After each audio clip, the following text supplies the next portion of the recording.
La historia se ha conformado por múltiples dualidades: cielo-infierno, Dios-mundo creado, alma y cuerpo, pensamiento y sentimiento. Desde el mundo de las ideas de Platón hasta el Dios trascendente del cristianismo.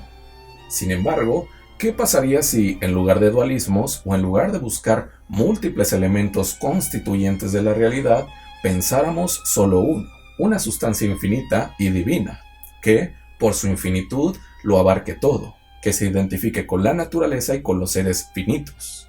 Pues esta sustancia divina es el Dios de Spinoza, filósofo contemporáneo de Descartes proveniente de una familia judía y con un carácter de tranquilidad, de soledad y de hambre de independencia. ¿Te interesa saber quién fue Baruch Spinoza? Pues vamos a filosofar.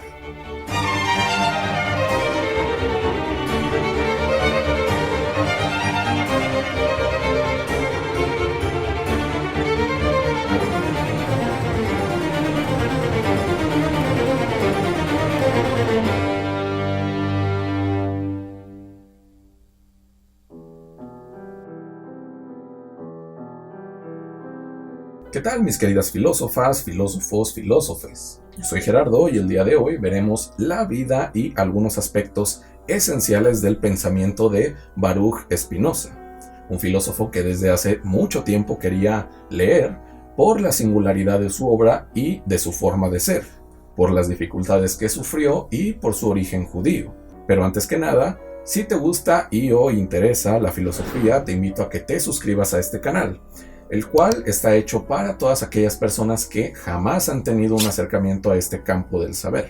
Ahora sí, vamos con el primer punto de este video: la vida de Baruch Spinoza.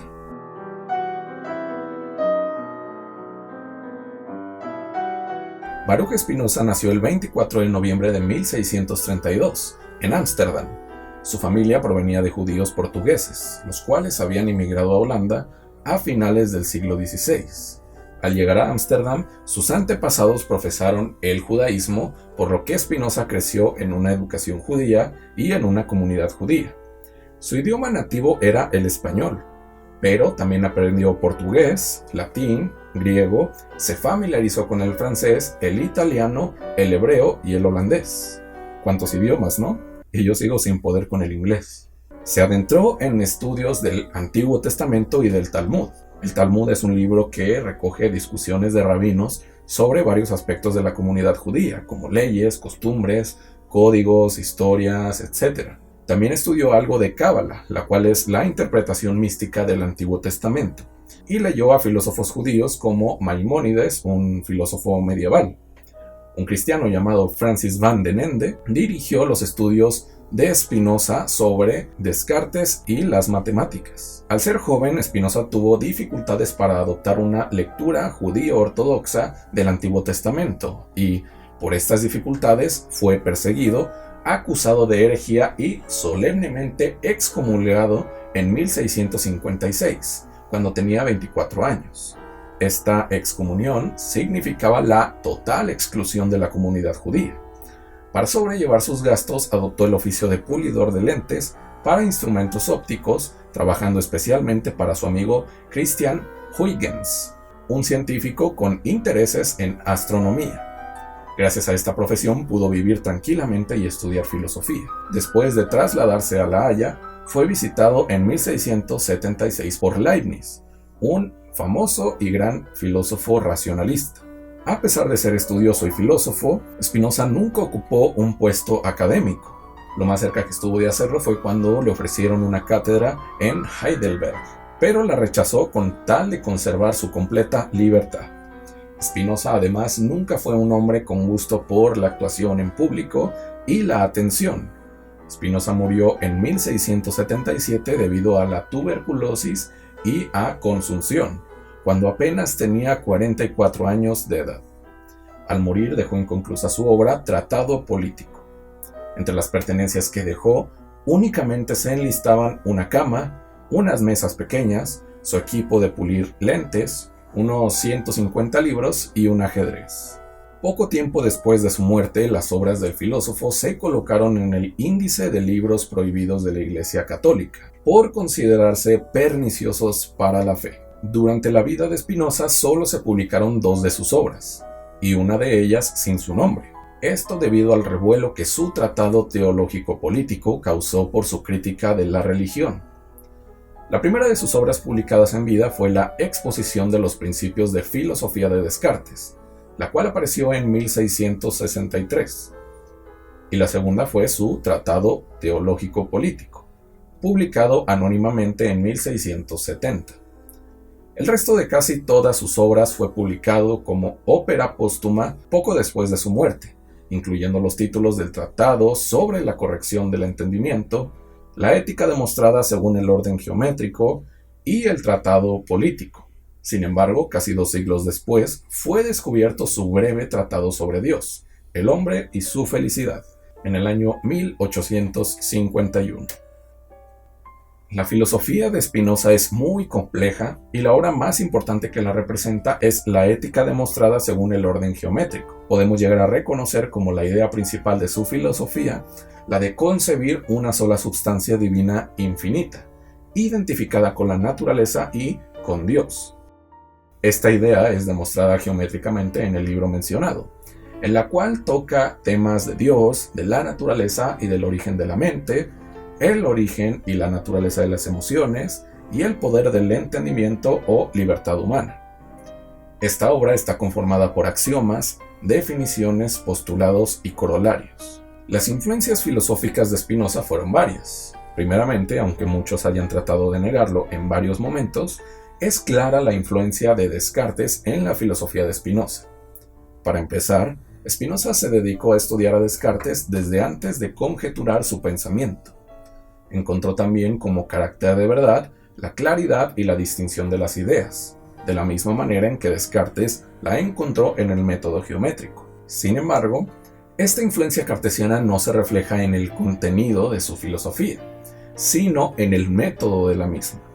Existieron pensadores que incluso calificaron la filosofía de Spinoza como el método de Descartes aplicado de manera consecuente y coherente. René Descartes, por un lado, afirma en su filosofía un dualismo, es decir, la afirmación de 2 esferas ontológicamente diferentes en la existencia, la corporal y la mental. Existe lo corpóreo y extenso, y existe lo interno, incorpóreo y mental. En cambio, Spinoza identifica únicamente una realidad ontológica, la divina, de la cual dependen todos los seres infinitos. Es decir, que Spinoza se opone al dualismo de Descartes con un monismo. Esto debido a que, si existe una inteligencia divina e infinita, ella debe de abarcarlo todo, incluyendo a los seres finitos como los que habitan este mundo. A la postura que identifica a Dios con la naturaleza y el mundo se le denomina panteísmo, la que sostenía Spinoza en oposición al trascendentismo, que considera a Dios como separado del mundo. El panteísmo de la filosofía de Spinoza pudo ser influenciado por varios factores. Primeramente, la influencia de algunos filósofos judíos pudo predisponer a Spinoza a la negación de un Dios trascendente, de un Dios más allá de este mundo. Si bien esto no se sigue de una lectura del Antiguo Testamento, Spinoza llegó a pensar que las Escrituras no contradecían a la filosofía, ya que no hablaban en realidad el mismo lenguaje y éstas no alcanzaban la verdad. La filosofía nos presenta la verdad de forma puramente racional, y como la filosofía nos dice que la realidad última es infinita, esa realidad tiene que contener en sí misma a todo ser. Dios no puede ser algo ajeno y separado del mundo, si no, no sería infinito. Otra posible influencia del panteísmo de Spinoza fue Bruno. Si bien tras la muerte de Spinoza no se encontró la obra de Bruno en su biblioteca, el pensador evidencia en su Tratado Breve conocer a este pensador, además de utilizar los términos de natura naturans y natura naturata, términos brunianos. Pero, a pesar de enumerar las diferentes posibles influencias del pensamiento de Spinoza, cabe aclarar algo.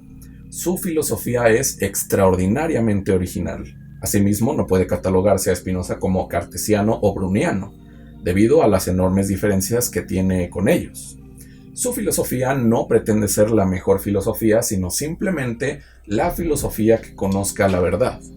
Para Spinoza, las leyes del pensamiento son las leyes del mundo que conocemos mediante nuestros sentidos Y, al ser lo mismo una consecuencia lógica que el efecto de una causa, al pensar lógica y claramente y al deducir las consecuencias de estos pensamientos, conocemos el mundo. Pensamiento y mundo son lo mismo. Y bien, a muy grandes rasgos, eso es la microbiografía de Baruch Spinoza y lo principal de su pensamiento. Hacemos este video como preámbulo a una serie próxima dedicada a la obra de Spinoza, que podrás encontrar aquí dentro de poco tiempo. Espero que te haya gustado el video. Si fue así, por favor dale me gusta y compártelo con tus conocidos. Así podemos hacer que la comunidad filosófica crezca. Yo soy Gerardo, esto es Filosofía desde Cero y nos vemos en un próximo video para filosofar.